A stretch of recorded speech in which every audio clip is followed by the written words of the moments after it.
I'm going to be very clear about something, even if it makes people uncomfortable.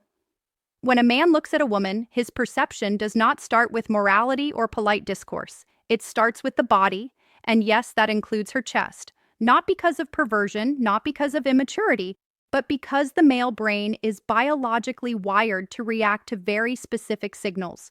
Pretending this doesn't exist is lying to yourself. Women know this very well. What they test is not whether you look. What they test is whether you are comfortable with what you feel without justifying yourself, without apologizing, without submitting. And this is exactly where many men betray themselves. Because the moment you disconnect from your own instincts, the moment you try to sanitize desire, the moment you replace presence with politeness, you lose something essential, not respect, attraction. Here is the uncomfortable truth.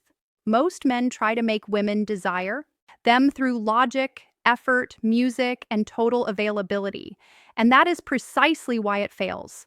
They believe that if they are kind enough, attentive enough, emotionally available enough, women will eventually feel something. They believe that desire is a reward for correct behavior. It is not. Desire does not work like a contract. It does not emerge from explanation. It does not grow because you did everything right. Desire bypasses logic entirely. It goes straight to the nervous system. It is visceral, automatic, music unconscious, and it does not care how good of a man you are on paper. You can be stable, intelligent, emotionally mature, financially secure, music, and still watch a woman slowly lose interest without being able to explain why. Not because you did something wrong, but because you activated the wrong mechanisms. Most men misunderstand where attraction actually lives. They assume attraction is a decision, music, a judgment, a rational evaluation. But attraction happens before judgment, before thought, before language. By the time a woman explains why she feels something or why she doesn't, her body has already decided. And this is where men get trapped. They keep trying to speak to the thinking mind while attraction is being governed somewhere else entirely. Here is a crucial distinction. Respect and desire are not the same thing. You can earn respect through consistency, reliability, and moral alignment. But desire does not respond to those variables in the early stages. Desire responds to tension, to polarity, to contrast. And when those elements are missing, attraction never fully ignites. This is why so many men end up confused. They do everything they were taught to do. They listen, they reassure, they clarify intentions, they remove uncertainty, and in doing so, they remove the very conditions that allow desire to exist. Because desire needs space, it needs ambiguity, it needs the possibility of loss. When everything is known, secure, predictable, and explained, the nervous system relaxes, and relaxed systems do not crave. Let's talk about availability. Availability is often confused with generosity, but psychologically, availability signals something else. When you are always reachable, always ready, always adjusting your schedule, always prioritizing her time over yours, you are not signaling devotion. You are signaling low scarcity, and the human brain, male or female, assigns value based on scarcity. This is not a social construct. This is neurological. What is rare is valuable. What is abundant is taken for granted. When your attention is unlimited, it loses weight. Not consciously, subconsciously, her rational mind may appreciate you. Her body disengages because desire is not appreciation. It is activation. Another uncomfortable truth: predictability is comforting, but comfort is not arousing. At least not at the beginning. Early attraction feeds on stimulation, not safety. When every interaction with you follows the same emotional rhythm, the nervous system stops responding. You become emotionally flat, not offensive, not unpleasant, just neutral. And neutrality is deadly for attraction. This is where many men misunderstand masculinity. They believe being safe is the goal, but safety without tension is invisible. Masculinity at its core is not aggression or dominance. It is grounded music presence. The ability to stand in your impulses without collapsing into guilt or overcompensation. the ability to feel desire without apologizing for it, the ability to be interested without chasing. This is why that initial point about looking matters so much. When a man notices a woman's body and immediately suppresses himself or floods the interaction with politeness to compensate, he signals internal conflict. Women sense this instantly, not consciously, but somatically. They don't think he looked.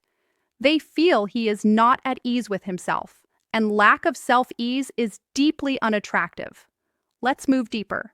Attachment dynamics play a major role here. When a man pursues anxiously, seeking reassurance, music, over-explaining intentions, trying to remove all uncertainty, he often activates avoidance in the other person. Even in women who are not naturally avoidant, because desire requires freedom.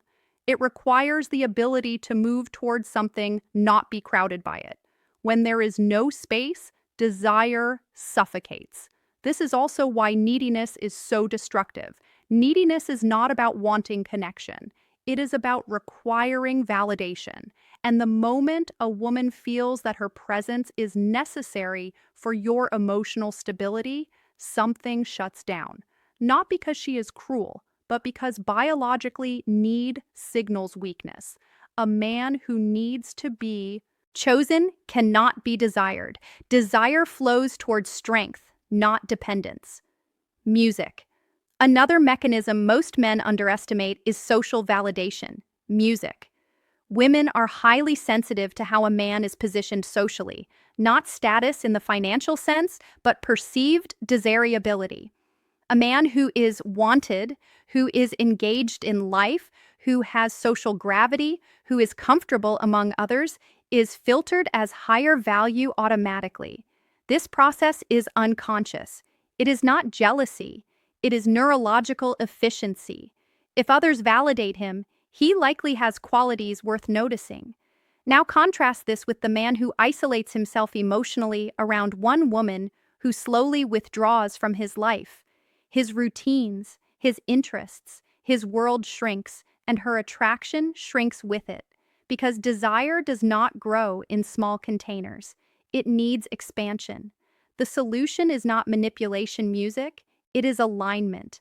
There is a massive difference between pretending to be busy and actually having a life. Between delaying replies artificially and responding when you genuinely have time, between acting indifferent and being internally centered, women detect the difference instantly. Authenticity matters, not moral authenticity, energetic authenticity. Here is what genuine masculine alignment looks like in practice. You do not abandon your plans to accommodate last-minute changes, not to punish music, but because your time matters.